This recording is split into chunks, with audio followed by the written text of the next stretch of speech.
kau dipecat dari advokat. Ya. Kalian Kalau si Rasman nggak bisa sidang karena Rasman berita acara sumpahnya dibekukan. Jangan mencari perlindungan hukum dan jasa konsultasi hukum kepada kita sebut sebagai advokat gadungan. Ya, yaitu orang yang tidak lagi memenuhi syarat untuk menjadi advokat, tetapi masih bertindak seolah-olah sebagai advokat. Itu advokat gadungan dan dapat diancam pidana penjara 5 tahun. Ada hal yang menarik para sahabat AGS. Waktu kemarin kami podcast bersama dengan Mas Roy dari Polda Metro Jaya. Ternyata Mas Roy telah membongkar atau menyampaikan beberapa fakta bahwa ada seorang pengacara yang sebetulnya sudah tidak lagi memenuhi kriteria atau ketentuan untuk menjadi seorang pembela hukum, apalagi di berbagai kesempatan talk show, dan sempat terjadi apa kita sebut ya, perdebatan yang cukup panas antara Mas Roy dengan orang tersebut. Ternyata orang tersebut adalah Bang Rasman Nasution. Nah, pada kesempatan ini, para sahabat AGS, saya tertarik untuk mengkaji dari sisi hukumnya. Apakah memang masih memenuhi syarat untuk memberikan jasa hukum kepada siapapun yang dia dampingi? Ataukah memang sebenarnya dia tidak boleh memberikan jasa hukum dan itu dilandang oleh undang-undang advokat? Tapi sebelum kita ulas, saya ingin memperlihatkan kepada para sahabat AGS sekalian beberapa tayangan perdebatan keras, baik di Rakyat Bersuara, kemudian juga di Interupsi, ya, baik yang melibatkan Mas Roy, kemudian rekan saya Bang Kozinudin juga terkait dengan status advokat dari Bang Rasman Arif Nasution. Oke, para sahabat AGS, setelah kita menonton cuplikan tadi, maka titik poinnya adalah Mas Roy mempertanyakan status advokat dari seorang pendukung Pak Jokowi. Di mana Mas Roy mengatakan bahwa berdasarkan putusan Pengadilan Tinggi Ambon, ya, saya tegaskan sekali lagi, berdasarkan putusan Pengadilan Tinggi Ambon, yang bersangkutan telah dibekukan statusnya sebagai seorang advokat. Dalam konteks hukum, dibekukan dari advokat, yaitu pembekuan berita acara sumpah atau BAS oleh Pengadilan Tinggi, yang artinya tidak sah untuk berpraktek, ya, dalam atau untuk sementara waktu, ya. Advokat tersebut dilarang mendampingi klien beracara di pengadilan, kepolisian, kejaksaan maupun instansi lain karena dianggap belum memenuhi persyaratan sebagaimana dimaksud dalam undang-undang advokat. Saya ingin, kebetulan saya dapat datanya ya, ini penetapan pembekuan berita acara sumpah ya. Saya dapat datanya. Pembekuan berita acara pengambilan sumpah advokat nomor urut sekian-sekian atas nama Rasman ya, atau Rasman Arif Nasution tertanggal 2 November 2015 ya, melalui penetapan Ketua Pengadilan Tinggi Ambon. Nah, saya tidak ingin menyampaikan secara keseluruhan apa isi dari penetapan Ketua Pengadilan Negeri Ambon ini, tetapi yang penting adalah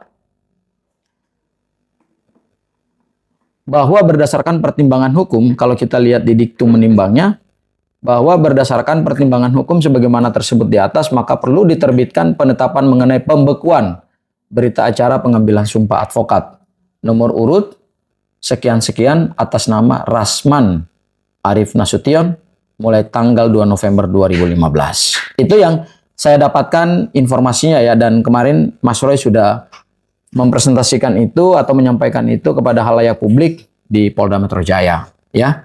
Nah, saya tertarik untuk mengkaji apakah status seorang advokat yang telah dibekukan itu lantas punya legal standing nggak untuk melakukan pendampingan hukum kepada klien baik di dalam maupun di luar pengadilan. Nah, ini ingin saya kaji dari Undang-Undang Advokat, yaitu Undang-Undang Nomor 18 tahun 2003 tentang advokat.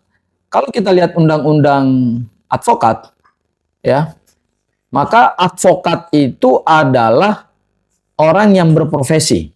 Jadi ingat, advokat adalah profesi. Orang yang berprofesi memberikan jasa hukum, baik di dalam maupun di luar pengadilan. Baik di dalam maupun di luar pengadilan. Saya garis bawahi lagi, definisi dari advokat berdasarkan Undang-Undang Advokat adalah orang yang berprofesi untuk memberikan jasa hukum, baik di dalam maupun di luar pengadilan, yang telah memenuhi persyaratan sebagai advokat yang diatur dalam Undang-Undang Advokat. Ya, jadi itu arti daripada seorang advokat. Nah, jasa hukum itu bisa artinya memberikan konsultasi hukum, memberikan bantuan hukum, menjalankan kuasa, kemudian mewakili, mendampingi, membela, dan melakukan tindakan hukum lain untuk kepentingan klien. Ya, untuk kepentingan klien. Itu arti daripada jasa hukum yang diberikan oleh seorang advokat. Dan klien itu berdasarkan Undang-Undang Advokat juga, artinya adalah bisa orang perorangan, bisa juga badan hukum, atau bisa juga lembaga lain. Ya, lembaga lain misalnya kalau kita bicara dalam KUH Perdata, ada namanya persekutuan perdata, ada namanya firma, ada namanya CV, ada namanya koperasi, yayasan, kemudian perseroan terbatas. Kalau dalam lalu lintas hukum perdata itu disebut sebagai badan hukum. Badan hukum itu artinya suatu badan yang diciptakan oleh hukum dan memenuhi persyaratan untuk melakukan suatu perbuatan hukum, dan badan hukum itu mempunyai hak dan kewajiban hukum gitu. Itu yang disebut dengan badan hukum. Nah, klien itu bisa orang perorangan tadi yang saya sampaikan, bisa juga badan hukum, bisa juga lembaga-lembaga non badan hukum. Perkumpulan misalnya, organisasi, kemudian juga ormas, ya. Mereka itu yang kemudian bisa mendapatkan jasa konsultasi hukum oleh seorang advokat. Nah,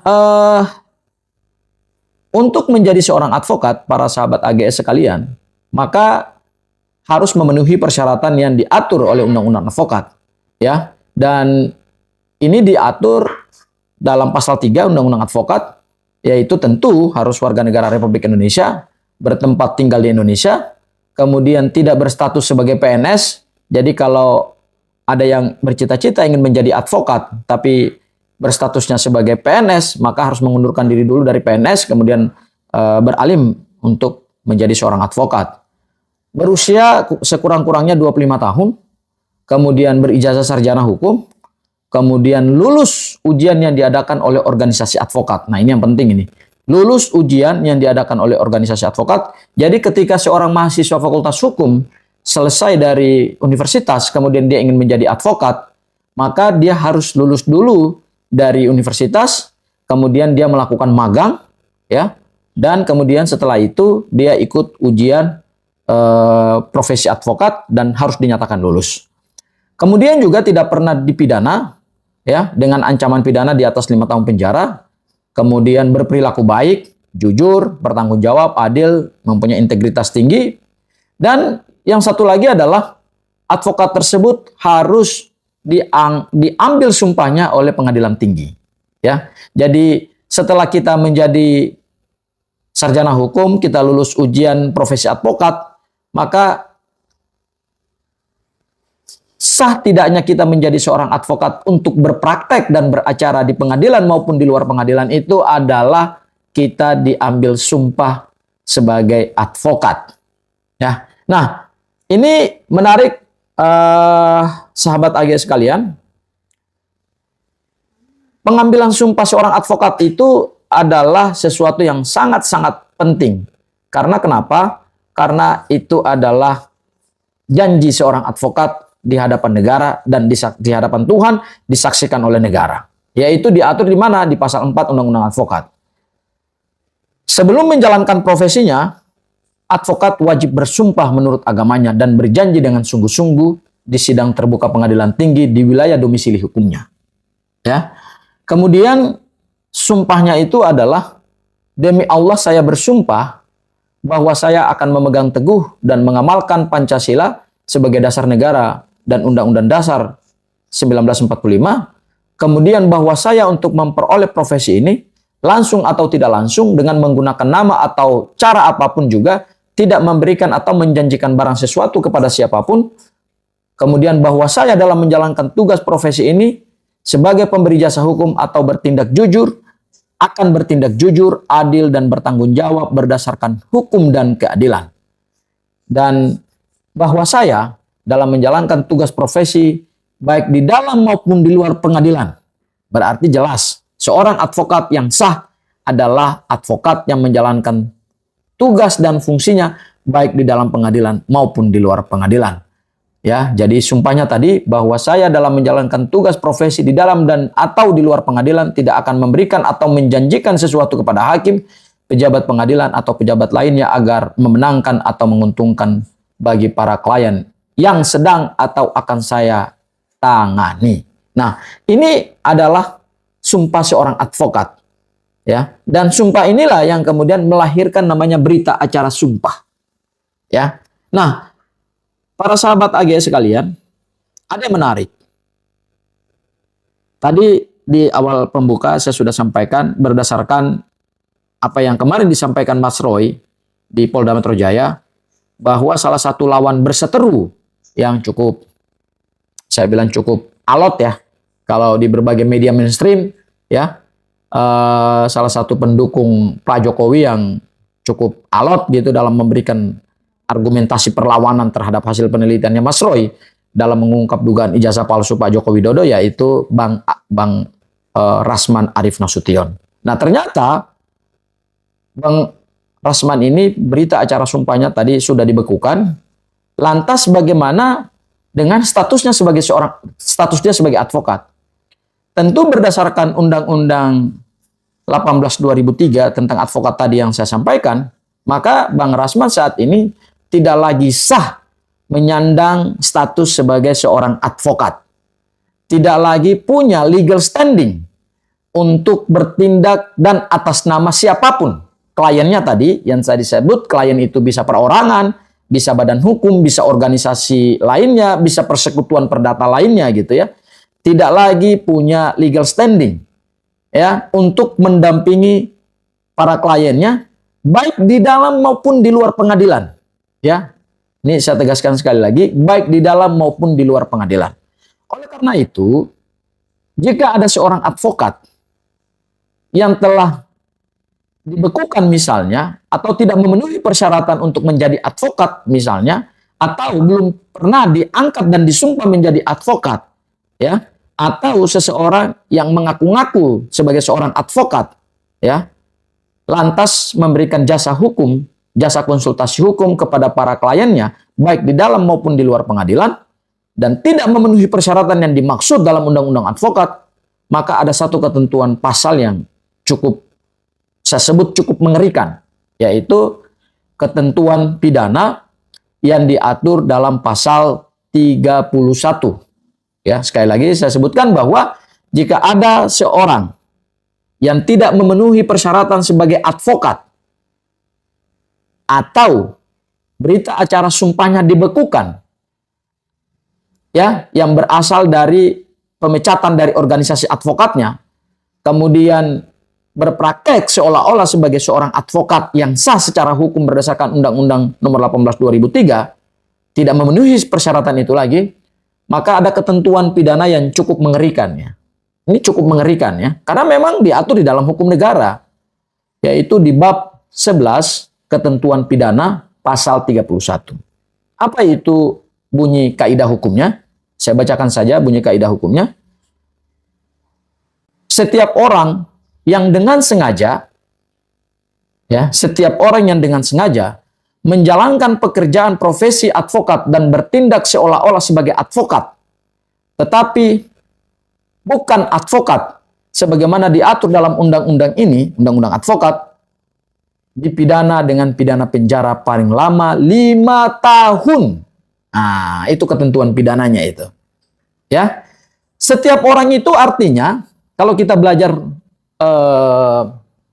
terkait dengan unsur delik ya atau unsur pidana ya, setiap orang itu berarti unsurnya adalah siapa saja. Dengan sengaja itu berarti ada niat ya, ada mens rea namanya kalau dalam pidana itu ada namanya mens rea, ada namanya niat jahat. Unsur kesengajaan kalau dalam hukum pidana disebut sebagai dolus ya. Jadi kalau setiap orang dengan sengaja dia menjalankan pekerjaan profesi advokat,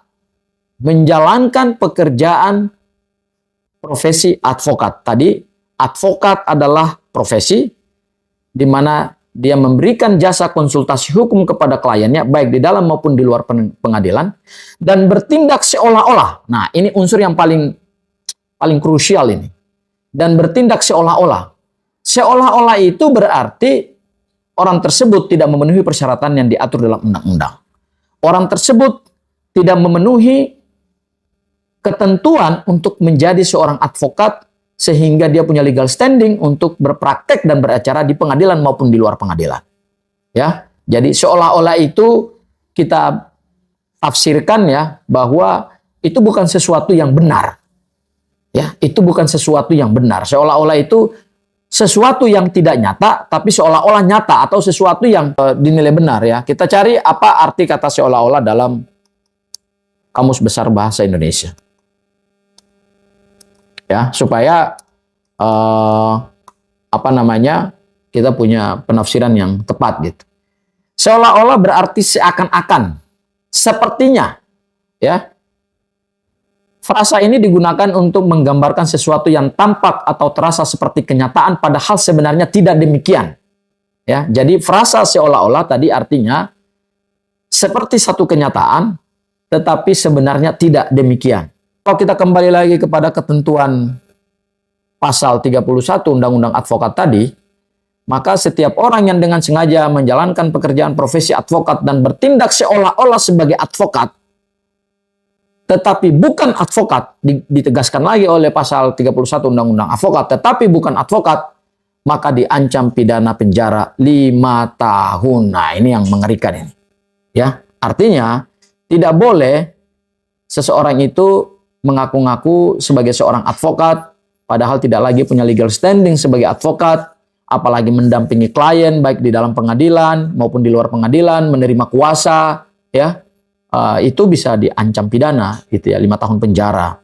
Ya, nah saya tidak sedang mengajak yang lain untuk mengambil tindakan hukum, gitu ya, saya tidak dalam konteks itu, gitu ya. Tetapi konteksnya adalah saya memberikan satu kajian bahwa berdasarkan ketentuan pasal 31 Undang-Undang Advokat, maka mereka-mereka yang mengaku sebagai advokat padahal berita acara sumpahnya sudah dibekukan misalnya, atau tidak lagi memenuhi persyaratan untuk menjadi advokat, maka dapat dipenjara. Pidana penjaranya adalah 5 tahun. Ya, nah, kenapa seseorang yang tidak lagi memenuhi syarat itu tidak boleh atau dapat diancam pidana ketika memberikan jasa konsultasi hukum? Karena gini, advokat itu adalah profesi yang officium nobile. Ya, mungkin para sahabat AGS sering mendengar kata-kata officium nobile. Officium nobile itu artinya profesi yang mulia, profesi yang terhormat. Nah, di dalam sistem hukum kita, ya, di dalam sistem hukum kita, kan ada jaksa, ada penyidik, kemudian ada advokat, kemudian ada hakim. Kalau kita bicara misalnya dalam konteks sistem peradilan pidana ya, criminal justice system, itu biasanya ada beberapa profesi aparat penegak hukum atau aparat penegak hukum, itu ada penyidik, ada jaksa, kemudian juga ada hakim, dan juga ada advokat. Nah, dari 4 profesi ini, maka advokat itu diberikan satu kemuliaan, officium nobile. Kenapa kemuliaan? Karena hanyalah advokat sebagai profesi hukum yang satu-satunya digunakan untuk membela para pencari keadilan. Kalau tugas penyidik berdasarkan KUHAP, tugasnya adalah melakukan penyelidikan dan penyidikan, mencari barang bukti, mencari alat bukti, guna menetapkan orang sebagai tersangka. Penyidik itu tugasnya adalah menetapkan orang sebagai tersangka, ya. Kemudian kalau kita lihat lagi jaksa penuntut umum berdasarkan undang-undang kejaksaan dan berdasarkan KUHP, ya, baik KUHP yang lama maupun KUHP yang baru, tugas mereka itu adalah melakukan penuntutan, ya, menyusun surat dakwaan, membuktikan dakwaannya, membuat tuntutan pidana terhadap seseorang yang didakwa melakukan tindak pidana. Ya, dia tugasnya adalah mewakili kepentingan negara, mewakili negara untuk membuktikan suatu perbuatan kejahatan yang dilakukan warga negara. Itu tugasnya seorang jaksa penuntut umum. Jadi jaksa itu tidak pernah dididik untuk membebaskan seorang warga negara yang sedang berperkara secara hukum pidana, tidak. Ya, tidak. Tetapi tugasnya adalah membuktikan dakwaannya. Dakwaannya itu berarti konstruksi hukum terkait dengan suatu peristiwa pidana yang dituangkan di dalam suatu surat sebagai dasar sebagai dasar untuk dilakukan pemeriksaan di proses peradilan pidana oleh hakim. Itu tugasnya jaksa. Kemudian juga kalau kita lihat hakim berdasarkan undang-undang kekuasaan kehakiman, tugasnya adalah memeriksa dan memutus suatu perkara pidana. Ya, jadi hakim itu tugasnya ya melihat proses pembuktian. Kemudian jika itu terbukti, maka dia jatuhkan vonis bersalah, ya, bisa pidana penjara, bisa denda, bisa pidana mati, ya, tergantung sejauh mana dakwaan jaksa penuntut umum itu terbukti gitu, atau sejauh mana jaksa bisa membuktikan dalil-dalilnya dalam surat dakwaan. Dan yang terakhir adalah advokat. Nah, disinilah advokat sebagai officium nobile. Karena kenapa?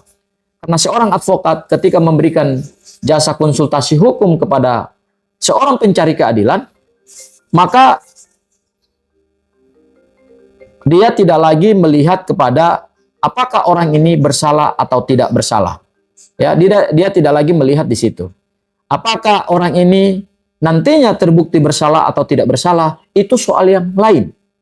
Ya, tetapi seorang advokat tugasnya adalah mendampingi para pencari keadilan.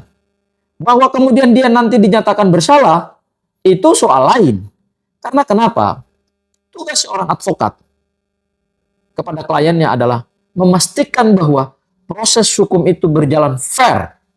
Proses hukum itu berjalan sesuai dengan prinsip due process of law yang sudah diakui secara universal, ya, baik di dalam sistem common law maupun juga di dalam sistem civil law. Ya, jadi advokat itu bukan berarti orang benar kemudian dia bela, tapi orang yang salah kemudian dia tidak bela. Tidak seperti itu. Ya, setiap orang yang melakukan perbuatan dan dituntut secara hukum, maka seorang advokat wajib untuk memberikan jasa konsultasi hukum. Wajib untuk memberikan pendampingan hukum supaya orang tersebut tidak mendapatkan proses hukum yang sesat. Kita menghindari apa yang disebut dengan proses hukum pidana yang sesat. Misalnya, orang melakukan penganiayaan tapi didakwa dan dibuktikan dengan pasal pembunuhan. Itu tentu sesuatu yang tidak tepat. Itu yang kita sebut sesat.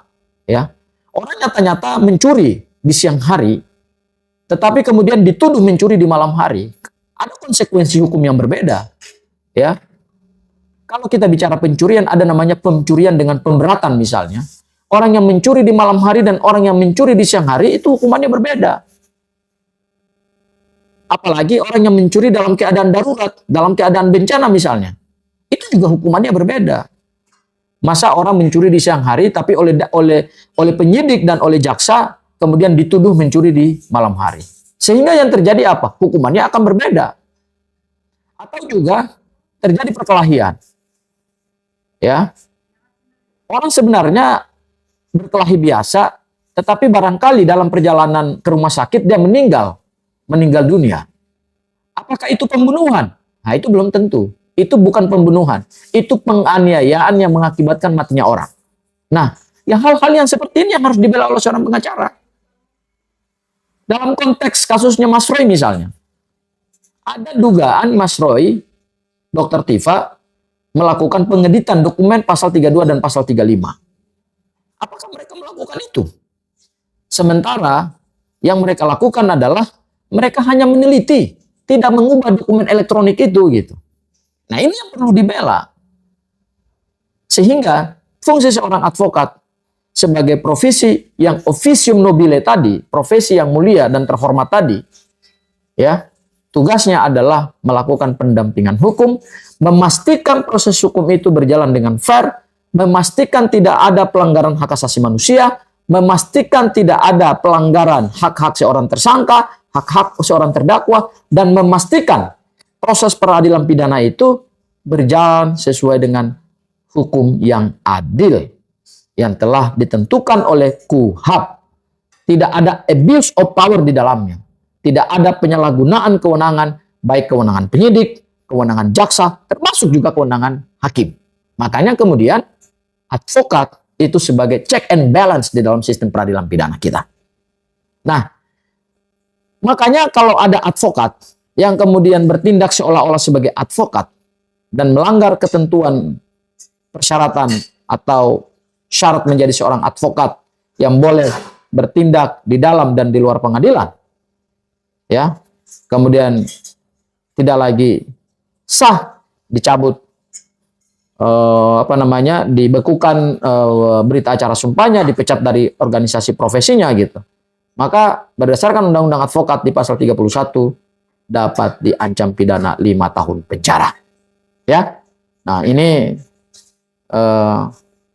sesuatu yang perlu kita sampaikan sehingga barangkali masyarakat juga bisa teredukasi bahwa jangan mencari perlindungan hukum dan jasa konsultasi hukum kepada kita sebut sebagai advokat gadungan. Ya, yaitu orang yang tidak lagi memenuhi syarat untuk menjadi advokat tetapi masih bertindak seolah-olah sebagai advokat. Itu advokat gadungan dan dapat diancam pidana penjara 5 tahun. Demikian, kita jumpa lagi dalam kesempatan yang lain bersama Abdul Ghafur Sengaji Official. Wabillahi taufiq wal hidayah. Wassalamualaikum warahmatullahi wabarakatuh.